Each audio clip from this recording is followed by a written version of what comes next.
Hello everyone, welcome to अपना ABC classes. आज जैसे कि आपको दिख रहा है काफ़ी इम्पोर्टेंट बुक है। आप आई थिंक ये बुक आप लोग के पास होगा या आप देखे होंगे। ये है, आपको दिखा देते हैं हम, वस्तुनिष्ठ सामान्य ज्ञान का है ना, जो कि ल्यूसेंट का आपका है। इस बुक का खासियत ये है कि इसमें हर एक टाइप के आपको क्वेश्चन मिलेंगे। अगर आप इसको कर लेते हैं तो आई होप कि आप किसी भी लेवल का एग्ज़ाम देते हैं, यूपीएससी, बीपीएससी, स्टेट एग्ज़ाम या एसएससी, कोई भी एग्ज़ाम देते हैं तो आपको इजीली क्रैक कर लेंगे। क्योंकि प्रॉब्लम आजकल क्या हो रहा है कि कोई भी छोटा भी एग्ज़ाम है या कोई भी एग्ज़ाम है, उस डिटेल्स में क्वेश्चन आपसे पूछे जा रहे हैं। हम लोग क्या करते हैं कि जैसे कि सल्तनत काल में सिंपली मेन चीज़ें हैं उसको पढ़ लेते हैं, फिर क्वेश्चन आता है तो फिर दिक्कत हो जाता है, हम लोग क्वेश्चन नहीं कर पाते हैं। तो इससे अच्छा है कि हम लोग जब भी पढ़ें तो थोड़ा सा डिटेल्स में ही चीज़ों को पढ़ें। एक बार ही पढ़ें, थोड़ा टाइम लेके पढ़ें, लेकिन चीज़ों को डिटेल्स में पढ़ना चाहिए। तो इससे क्या होगा कि आप किसी भी लेवल का आप एग्ज़ाम क्रैक कर सकते हैं। तो चलिए हम लोग स्टार्ट करते हैं वीडियो को। यहाँ पे पहला क्वेश्चन हम लोग को यहाँ पे दिख रहा है कि गजनी का वो प्रथम शासक कौन था जो खलीफाओं से सुल्तान की उपाधि ग्रहण कर सुल्तान कहलाने वाला प्रथम शासक बना। तो पहला जो शासक था वो आपको यहाँ पे टिक भी किया हो गया है, मोहम्मद गजनवी था। थोड़ा सा हम लोग मोहम्मद गजनवी के बारे में जानेंगे यहाँ पे कि जैसे कि आपका सबसे पहले जो भारत पे आक्रमण होता है वो अरब मुस्लिम आक्रमण होता है, जो कि मोहम्मद बिन कासिम करता है 1712 ईस्वी में सिंध के राजा दाहिर के साथ। वो रेवार का युद्ध होता है उनके बीच, और इसमें मोहम्मद बिन कासिम जो होता है वो जीत जाता है, ठीक ना। फिर उसके बाद जो दूसरा आक्रमण होता है वो तुर्कों के द्वारा होता है, और उसी तुर्क में ये आता है मोहम्मद गजनवी। मोहम्मद गजनवी के जो पिता थे आपको सुबुक्तगिन, कौन थे? सुबुक्तगिन थे। वो यहाँ पे आक्रमण करते हैं सबसे पहले पंजाब पे, और पंजाब इलाके पे, पाकिस्तान वाला जो इलाका है पंजाब साइड हम लोग का, उस पे वो वहाँ पे जो राजा का शासक था, वहाँ पे शासन चल रहा था उस टाइम पे, जयपाल नाम के राजा थे, ठीक ना। उनके बारे में भी क्वेश्चन यहाँ पे मिलेगा, वो जयपाल राजा। और उनसे क्या होता है कि जयपाल राजा से युद्ध होता है और सुबुक्तगिन जो होता है उसमें पराजित हो जाता है, और जयपाल द्वारा उनको वहाँ पे उसकी हत्या कर दी जाती है। इससे जो मोहम्मद गजनवी था आपका, वो क्या होता है, क्रोधित हो जाता है, और फिर वो भारत पे आक्रमण करता है। सबसे पहले आपको 1001 में या 1000 ईस्वी कहीं कहीं लिखा रहता है, डेट आपको थोड़ा सा इधर उधर हो सकता है। तो 1001 में वो आक्रमण करता है, और क्या करता है, जयपाल पर आक्रमण करने के बाद, ये आपको स्टोरी बता हम इसलिए रहे हैं कि चूँकि आपको ये जितना भी मैंने इसमें पॉइंट बोला है, अब इस चीज़ों को मैं बार बार तो नहीं बोलूँगा, लेकिन जितना भी मैंने इसमें पॉइंट बोला इससे रिलेटेड इसमें हर एक क्वेश्चन आपको मिलेगा। जैसे मैं एक क्वेश्चन दिखाऊँ यहाँ पे, जैसे यहाँ पे देखिए क्वेश्चन आपको दिख रहा होगा, ये भी जयपाल से रिलेटेड है। हिंदू शाही राज्य की राजधानी क्या थी? तो हिंदू शाही राज्य से ही जयपाल रिलेटेड करते थे। ये था आपका, यहाँ पे क्वेश्चन दिखा दें आपको कि ये पंजाब हिंदू शाही राजवंश को किसने स्थापित किया? तो देखिए इससे रिलेटेड, जयपाल से ही रिलेटेड है। तो जो हिंदू शाही जो आपका सल्तनत था, यहाँ पे भी ये क्वेश्चन आपको दिख रहा होगा कि आत्मदाह किए थे। तो आत्मदाह कौन किया था? जयपाल ही किए थे। तो ये टॉपिक आपको हम बताने वाले हैं, यहाँ पे बताने वाले ही थे कि जयपाल ने मारा आपको किसको? सुबुक्तगिन को। उसके बदला लेने के लिए क्या करता है आपका जो गजनवी है वो भारत पर आक्रमण करता है। उसका पहला जो मेन उद्देश्य होता था वो जयपाल को मारना ही होता है। तो उनसे युद्ध होता है और जयपाल को पराजित करता है और उसको छोड़ देता है, ठीक ना। लेकिन जयपाल जो थे एक सबसे मतलब कि बोला जाए तो हिंदू शाही वंश के सबसे प्रसिद्ध राजाओं में से एक थे। तो उनको क्या होता है कि ये चीज़ें बुरी लगती है, हार जाना, और उसको अपमान के तरीके से देखते हैं और आत्मदाह कर लेते हैं, ठीक ना। तो वहीं मोहम्मद गजनवी, इसको बहुत सारा उपाधि आपको दिया गया है। एक तो उपाधि दिया गया है यामीन उद्दौला, हम आपको यहाँ पे लिख देते हैं, काफ़ी इम्पोर्टेंट है। मोहम्मद गजनवी को जो उपाधि दिया गया है वो पहला उपाधि दिया गया था यामनी उद्दौला। ये उपाधि दिया गया है पहला मोहम्मद गजनवी को। दूसरा उपाधि दिया जाता है यामिन उल मुल्तान मिल्तान सॉरी यामिन उल मिल्लत, ये उपाधि दिया जाता है। तीसरा जो उपाधि दिया जाता है आपको वो दिया जाता है बुत सीकन। बुत सीकन की उपाधि दिया जाता है इसको बोलते हैं मूर्ति भंजक। क्या बोलते हैं हम लोग? मूर्ति भंजक, बुत सीकन। अब एक चीज़ आपको यहाँ पे दिख रहा होगा कि यामनी आ रहा है। यामनी का मतलब क्या होता है? ये यामनी दोनों उपाधि में क्यों आया? तो गजनवी जो वंश है, गजनी वंश है, ये क्वेश्चन इसमें पूछा है, इस बुक में भी आपको मिलेगा कि यामनी वंश से कौन आते थे। तो यामनी वंश से कौन आता है? आपका मोहम्मद गजनवी, क्योंकि यामनी वंश को ही हम लोग गजनी वंश कहते हैं, ठीक ना। या तो यामनी वंश बोलिए या गजनी वंश बोलिए। अब ये क्वेश्चन आपको कहीं पे अगर आप यूट्यूब से या कहीं से पढ़ते हैं तो ये चीज़ आपको नहीं मिलता है कि गजनी वंश को ही यामनी वंश बोला जाता है, ठीक ना। बहुत कम हो सकता है कि कहीं पे मिले आपको, लेकिन यहाँ पे आपको इससे रिलेटेड क्वेश्चन देखना मिलेगा। तो हमने यामनी उद्दौला, यामनी उल मिल्लत और बुत सीकन, जिसको मूर्ति भंजक बोलते हैं, इसकी उपाधि उसको प्राप्त थी। और सुल्तान की उपाधि, चौथा जो उपाधि था सुल्तान की उपाधि कौन देते हैं आपके? ये देते हैं खलीफा आपकी, इसकी उपाधि देते हैं। आगे चलते हैं हम लोग। मोहम्मद गजनवी के सभी आक्रमणों को 1000 से 1026 के बीच सर्वाधिक महत्वपूर्ण आक्रमण कौन था? तो ये सारा आक्रमण जो है मोहम्मद गजनवी द्वारा ही किया जाता है। 17 आक्रमण करता है मोहम्मद गजनवी आपको भारत पे। मुल्तान पे करता है, भटिंडा आक्रमण करता है 1004 में। पहला तो करता है पंजाब आपका, जो कि जयपाल का क्षेत्र था, पंजाब सिंध वाला था, मुल्तान वाला। ये भी मुल्तान में ही करता है। भटिंडा पर आक्रमण करता है। फिर 1002 में नारायणपुर पर आक्रमण किया है, सोमनाथ मंदिर पर आक्रमण किया है, कलिंजर पर आक्रमण किया है। आप अगर ये तीनों आक्रमण छोड़ दे, सी को छोड़ दे, तो आप ये तीनों आक्रमण के बारे में बहुत कम सुने होंगे, ठीक ना।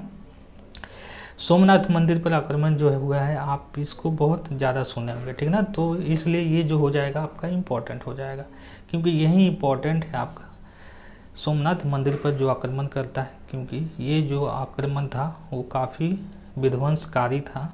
बहुत ज़्यादा यहाँ पे क्या हुआ था आपका, मतलब यहाँ से सोना चांदी या जो भी था वो लूट कर ले गया था।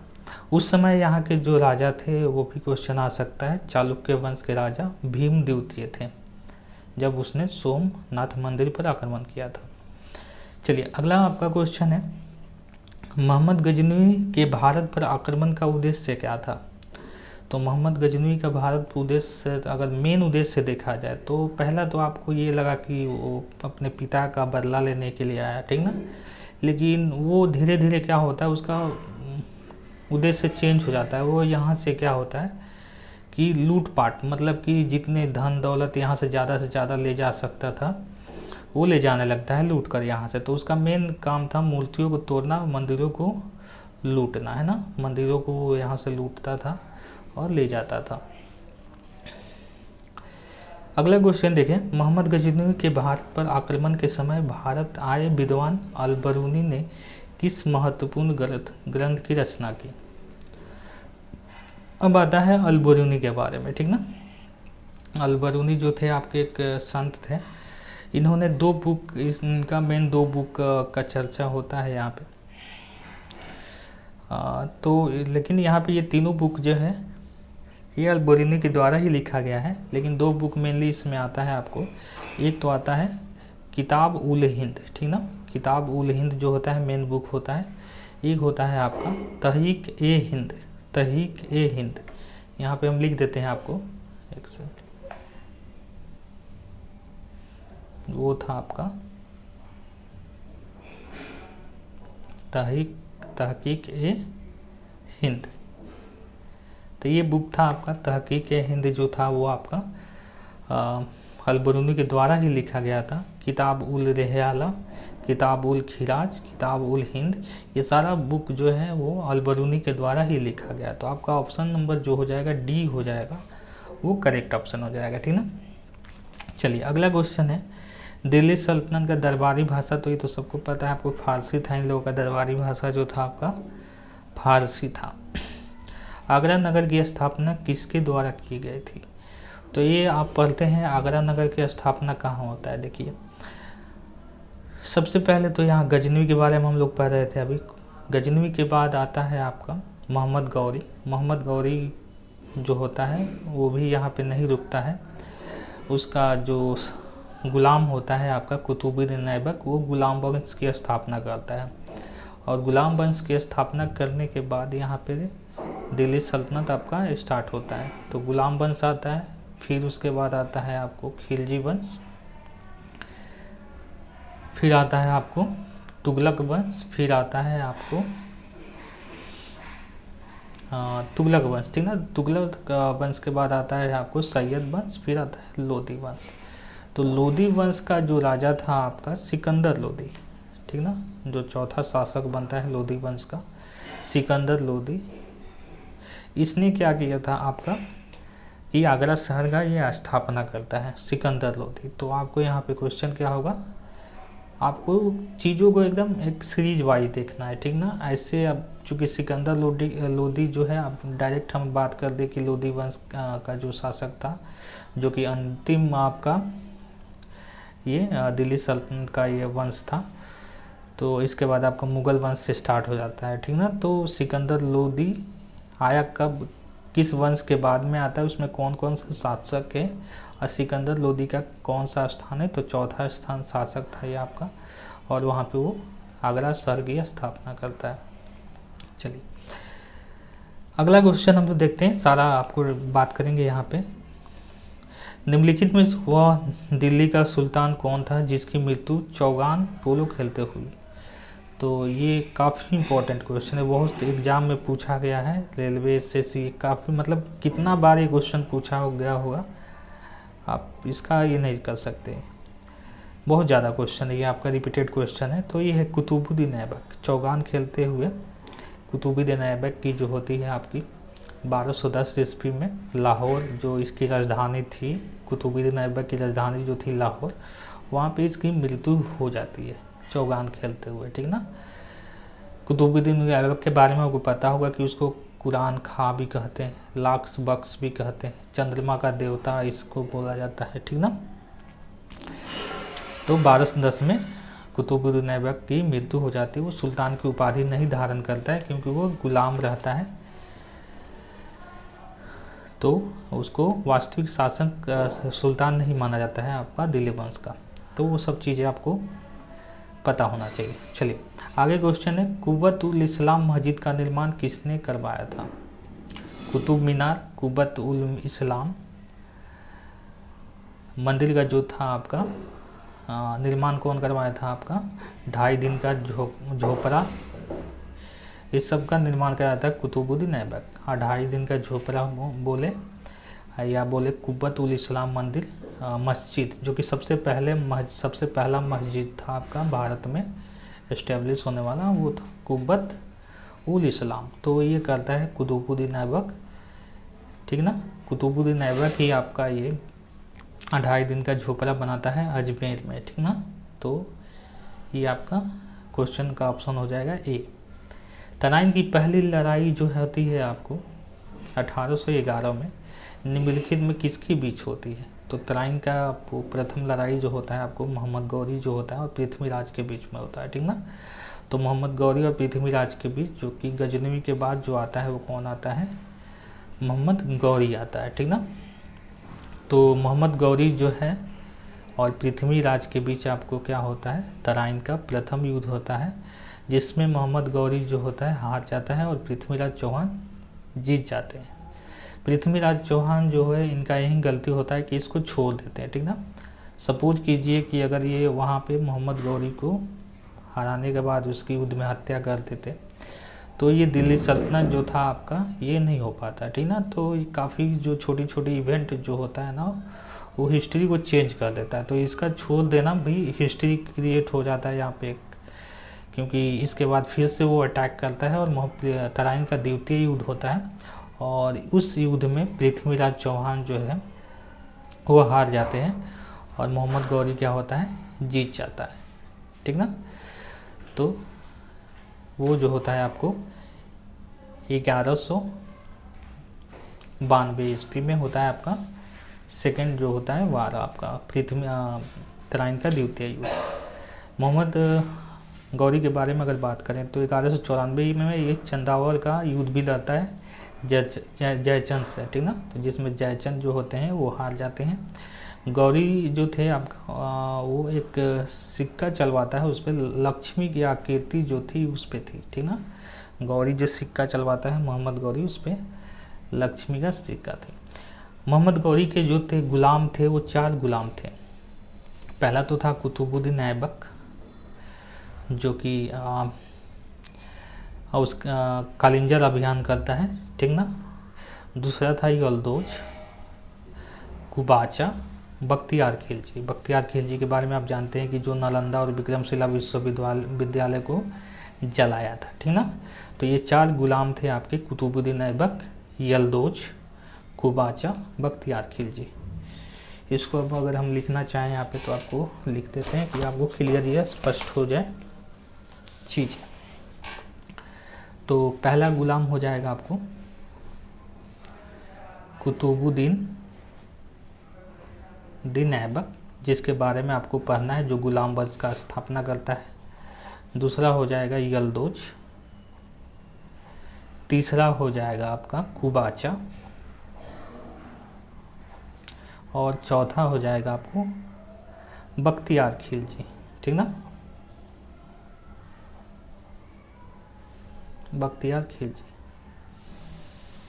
जिसने विक्रमशिला और नालंदा विश्वविद्यालय को जलाया था। ठीक ना। तो ये बख्तियार खिलजी, ये 4 जो गुलाम थे वो आपके मोहम्मद गौरी के गुलाम थे। चलिए अगला क्वेश्चन देखते हैं हम लोग। निम्नलिखित में से किस खलजी शासक ने दिल्ली राज सिंहासन पर बैठकर अपने ससुर की हत्या की? खिलजी यहाँ पे लिखा हुआ है। ठीक ना। तो खिलजी शासक कौन था आपका? तो जलालुद्दीन खिलजी जो था वो खिलजी वंश की स्थापना करता है, किसको हरा के, आपके कैमूर्स को। ठीक ना। कैमूर्स जो था वो गुलाम वंश का अंतिम शासक था, उसको मारकर जलालुद्दीन खिलजी लगभग वो 65 साल के अप्रॉक्स था। मतलब कि अगर पूछा जाए कि सबसे एजेड अगर दिल्ली सल्तनत में कोई राजा बनता है तो वो था जलालुद्दीन खिलजी था। अब जलालुद्दीन खिलजी जो था वो उसको कैमूर्स को मार के जो अंतिम शासक था आपका गुलाम वंश का, और दिल्ली पे क्या करता है, शासन का मतलब खिलजी वंश की स्थापना करता है। फिर आप मूवी भी देखे होंगे जिसमें खिलजी वंश का जो अलाउद्दीन खिलजी होता है वो क्या करता है, अपने चाचा, उसको चाचा मतलब चाचा थे जलालुद्दीन खिलजी, उन्हीं की बेटी से शादी करता है। ठीक ना। तो उसके जब शादी कर लिया तो उसके ससुर हो गए वो। ठीक ना। तो ससुर हो गए तो उनको वो मार देता है। ठीक ना। तो चाचा भी थे और ससुर भी थे। तो कुतुबुद्दीन ऐबक जो हो जाएगा, इसका आंसर हो जाएगा आपका Qutubuddin Aibak, option number A. Razia Sultan किसकी बेटी थी आपकी? तो रजिया सुल्तान जो थी आपकी वो इल्तुतमिश की बेटी थी। पहला आता है आपको कौन सा, कुतुबुद्दीन ऐबक होता है पहला आपका गुलाम वंश में। दूसरा आता है आराम शाह जो कि बहुत 13-14 दिन के लिए शासक बनता है। आई थिंक बहुत कम अयोग्य शासक होता है। फिर उसके बाद इल्तुतमिश जो बनता है, काफ़ी इम्पोर्टेंट है। तो इल्तुतमिश बनता है शासक आपका गुलाम वंश का। फिर उसके मरने के बाद वो पहले ही इल्तुतमिश जो थे आपको वो ये घोषित कर देते हैं कि मेरे मरने के बाद, मतलब कि मेरे बाद मतलब रजिया जो होगी ये यहाँ का सुल्तान बनेगी। लेकिन क्या था कि उस टाइम पे महिलाओं को उतना वैल्यू या जो भी बोले चालीसा ग्रुप जो चलाया गया था इल्तुतमिश के द्वारा उसको नहीं मानते हैं। ठीक ना। तो रजिया सुल्तान तो बनती है लेकिन ज़्यादा दिन के लिए नहीं बनती है। तो पहला अगर मुस्लिम शासिका बोला जाए तो महिला के रूप में तो वो थी रजिया सुल्तान, और वो रजिया सुल्तान इल्तुतमिश की ही बेटी थी। इल्तुतमिश का एक बेटा भी था बहराम शाह, जो भी उसके बाद रजिया के बाद उसका शासक बनता है आपका। चलिए अगला क्वेश्चन अगर देखें हम लोग तो इसका आंसर हो जाएगा इल्तुतमिश। अगला क्वेश्चन है हम लोग का मोहम्मद गौरी। मोहम्मद गौरी विजित प्रदेशों के देखभाल के लिए निम्नलिखित में से विश्वसनीय जनरल को छोड़कर जाता है। तो मोहम्मद गौरी जो था वो किसको छोड़ के जाता है आपको? कुतुबुद्दीन ऐबक को। तभी कुतुबुद्दीन ऐबक जो है यहाँ पे आपका गुलाम वंश का स्थापना करता है।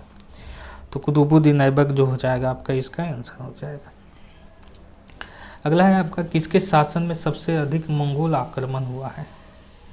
तो मंगोल तो आक्रमण पहले से ही था, चाइना के क्षेत्र में जो थे मंगोल रहते थे, ठीक ना।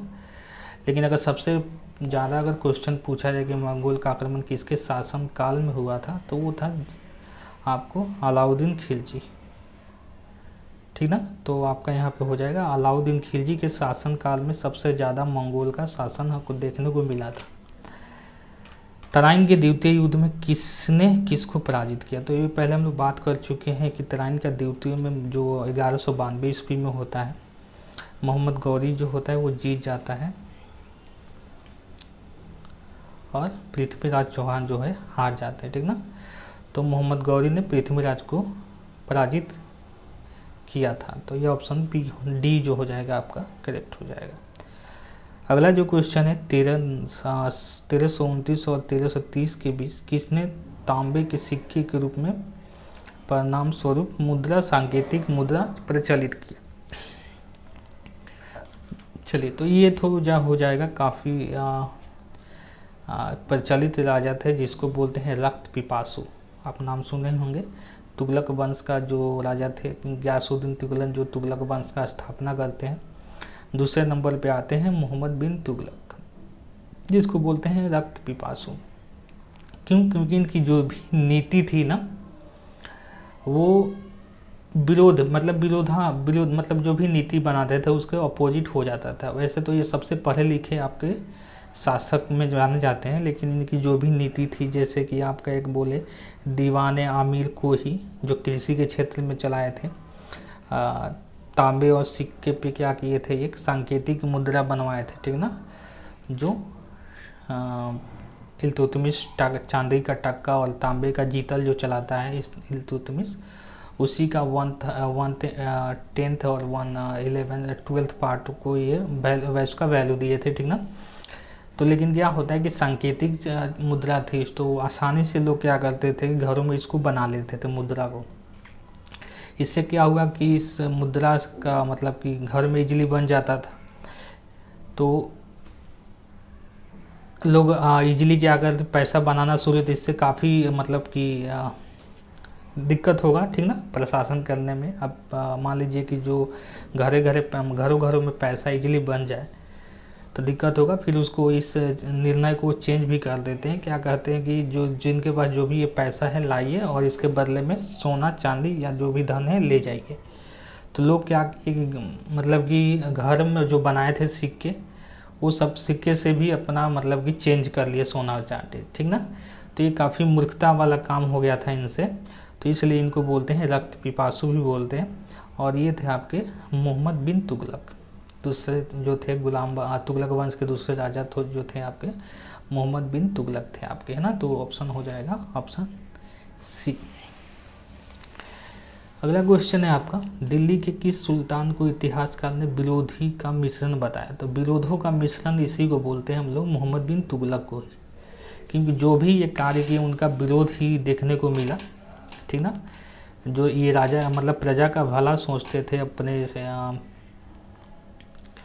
अपने राज्य का विकास के बारे में सोचते थे, लेकिन उसका विरोध ही मतलब उल्टा ही हो जाता था, ठीक ना। तो इसलिए इनको विरोधियों का मिश्रण कहा गया, मोहम्मद बिन तुगलक को। अगला क्वेश्चन है, लोदी वंश का अंतिम शासक कौन था? तो लोदी वंश का अंतिम शासक जो था वो बहलोल लोदी था। आपको बहलोल लोदी को बहलोल लोदी ने इब्राहिम लोदी ना, इब्राहिम लोदी को हराकर जो बाबर था वो आपका बाबर जो था आपका मुगल वंश का स्थापना करता है 1526 ईस्वी में। तो लोदी वंश का अंतिम शासक कौन हो जाएगा आपका? इब्राहिम लोदी हो जाएगा। बहलोल लोदी तो आपका लोदी वंश का संस्थापक होता है। बहलोल लोदी जो लोदी वंश का संस्थापना करता है, जो दिल्ली सल्तनत का अंतिम राजवंश था। इनाम भूमि किसे दिया जाता था? इनाम भूमि क्या होता है कि जैसे कि राजा जो होते थे उस समय, वो विद्वान और धार्मिक व्यक्ति से खुश होकर इनाम के रूप में उन्हें भूमि देते थे, जो कि परमानेंट उनको दे दिया जाता था कि तोहफा के रूप में। तो वो विद्वान और धार्मिक लोगों को व्यक्ति को राजा को द्वारा दिया जाता था। तो ये ऑप्शन नंबर बी हो जाएगा, ए हो जाएगा। तो आप देख पा रहे हैं कि किस टाइप का क्वेश्चन यहाँ पे है। अगर आप केवल स्टडी के माध्यम से केवल अगर बुक पढ़ लेते हैं या केवल कोई वीडियो देख लेते हैं तो ये सारी चीज़ें आपका क्लियर नहीं हो पाएगा, ठीक ना। तो इससे अच्छा है कि इस बुक से, इस टाइप के बुक को एक बार क्वेश्चन कर लीजिए, तो इसके बाद एग्जाम में इससे कोई भी क्वेश्चन बनेगा तो इससे बाहर आपका नहीं बनेगा। चलिए अगला है उत्तरी भारत की प्रथम मुस्लिम महिला शासक। तो ये तो हो गया आपका रजिया सुल्तान हो जाएगा। रजिया सुल्तान जो थे वो पहली महिला शासक थी। दिल्ली के प्रथम सुल्तान कौन थे जिन्होंने दक्षिण भारत को पराजित करने के लिए प्रयास किया? तो ये था आपका अलाउद्दीन खिलजी था। अलाउद्दीन खिलजी था, वो क्या किया था कि दिल्ली के जो दिल्ली मतलब कि जो साउथ रीजन था ना, उसको भी पराजित करने का प्रयास किया, पर चूँकि हो नहीं पाया ये, तो यहाँ पे आपका आंसर हो जाएगा अलाउद्दीन खिलजी। अलाउद्दीन खिलजी के बारे में आपको पता है कि ये जलालुद्दीन खिलजी का हत्या करके, मतलब कि खिलजी वंश में, मतलब खिलजी वंश पे के मतलब राजा बनते हैं सिकंदर ये सानी, इनको उपाधि दी गई थी सिकंदर ये सानी का। इन्होंने बहुत तरह के मतलब कि मार्केट जो बाज़ार होता है उसका स्थापना किया था। अलाई दरवाज़ा बनाया था, ठीक नहीं। इन्होंने सिरी का किला बनाया था। 1000 खंभा महल इन्होंने बनवाया था, ठीक ना, अलाउद्दीन खिलजी ने। और आपका चित्तौड़गढ़ का जो वो था आपका पद्मावत जो था ना, मूवी आप देखे होंगे, उसमें भी इसके बारे में बताया गया है। तो अगला क्वेश्चन हो जाएगा, तो ये हो जाएगा अलाउद्दीन खिलजी ने प्रयास किया था। भारत पर प्रथम तुर्क आक्रमण करने वाला था। तो भारत पर प्रथम तुर्क आक्रमण जो था, पहला तो मुस्लिम आक्रमण पूछे तो आपको बताना है क्या, हाँ कासिम को बताना है, मीर कासिम, ठीक ना। दूसरा लेकिन मोहम्मद गजनवी जो को माना जाता है प्रथम तुर्क शासन, ठीक ना। तो मोहम्मद गजनवी जो हो जाएगा वो पहला तुर्क शासन था। इसके बारे में हम लोग बहुत चीज़ें जान चुके हैं, तो ज़्यादा बात नहीं करेंगे यहाँ पे। अगला है निम्नलिखित में से कौन अपने को बुद्ध सीकन मूर्ति भंजक कहता था? तो अभी इसके बारे में हम लोग बात किए थे कि 4 उपाधि दिया गया था, ठीक ना। तो ये 4 उपाधि में एक बुद्ध सीकन भी था आपका मोहम्मद गजनवी में। तो बुद्ध सीकन किसको बोलते थे हम लोग? मूर्ति भंजक किसको बोलते हैं? तो ये बोलते हैं हम लोग मूर्ति भंजक मोहम्मद गजनवी को, ठीक ना। और इसको 3 उपाधि क्या था? यामनी उद दौला, यामनी उल मिल्लत और बुद्ध सीकन। और सुल्तान की उपाधि जो था वो सबसे कौन दिए थे? खलीफा द्वारा इसको सुल्तान की उपाधि दिया गया था। मोहम्मद गजनी ने कौन सी उपाधि धारण की थी? तो यामनी उद दौला, आमीन उल मिल्लत। तो ये दोनों उपाधि, और एक बुद्ध सीकन की उपाधि और एक सुल्तान की भी उपाधि इसको प्राप्त था, जो कि खलीफा द्वारा दिया गया था। तो ये 4 उपाधि आपको ध्यान रखना है मोहम्मद गजनी को। मोहम्मद गजनवी ने भारत में प्रथम आक्रमण किस राज्य के विरुद्ध किया? तो प्रथम आक्रमण जो किया था वो हिंदू शाही के विरुद्ध किया था। हिंदू शाही के विरुद्ध किया था, जो कि आपका ये पंजाब इलाके में ये शासन, मुल्तान की तरफ इनका शासन था। इसके संस्थापक आपको बता देते हैं, जो थे कल्लर थे, ठीक ना। पंजाब के हिंदू शाही राजवंश के संस्थापक कौन थे? आपके कल्लर थे। इसके बारे में, इस राजवंश के बारे में कहाँ भी आपको जानकारी मिलती है? तो कलहन के राज तरंगिणी जो है ना, उसमें आपको इसके बारे में जानकारी मिलती है। और इसके पहले हम लोग बात की थे जयपाल के बारे में, कि जयपाल जो थे वो आपको सुबुक्तगिन को मारते थे। फिर उसके बाद मोहम्मद गजनवी जो आता है उनको पराजित करता है, और राजा जयपाल जो है वो क्या होते हैं? आपके आत्मदाह कर लेते हैं। तो वो इसी वंश थे आपके हिंदू शाही राजवंश से थे वे आपके राजा जयपाल। अगला क्वेश्चन है मोहम्मद गजनवी का भारत में अंतिम आक्रमण किसके विरुद्ध था। तो क्या होता है कि मोहम्मद गजनवी जो है 17 बार आक्रमण करता है। तो कभी कभी होता है कि ये जो जाट जो थे ना, इसको रास्ते में ही कुछ मतलब कि जो ये चीज़ें लूट कर ले जाता था ना, उस पर आक्रमण करके उससे ये लूट लेते थे जाट लोग। तो जाते जाते बोला कि भाई आप लोग का हिसाब करके चलते हैं, आपने हमको बहुत मतलब कि क्षति पहुंचाया, मतलब मेरा लूटा हुआ सामान ही मेरे से लूटे हैं, ठीक ना। तो ये जाट जो थे सिंध और मुल्तान के एरिया में रहते थे। तो वहाँ से जाटों को सबसे मतलब कि क्या करता है, पराजित करता है और अंतिम आक्रमण इन्हीं पे वो करता है, ठीक ना, जाट लोगों पे। तो आपका आंसर हो जाएगा जो कि आपको 1700 ये आपका आक्रमण जो होता है 17वां आक्रमण जो किया था वो आपको 1200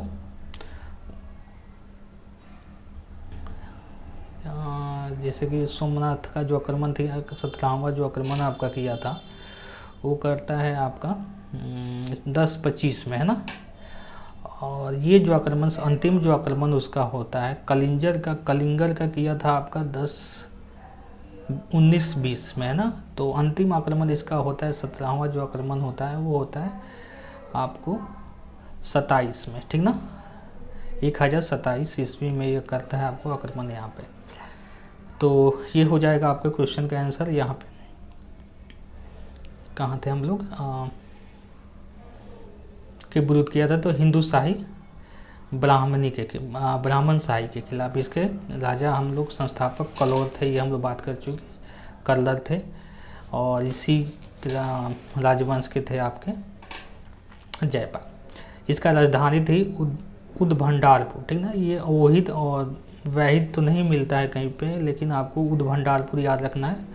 उदभंडारपुर जो है हिंदू शाही का राजधानी था आपका, ठीक ना।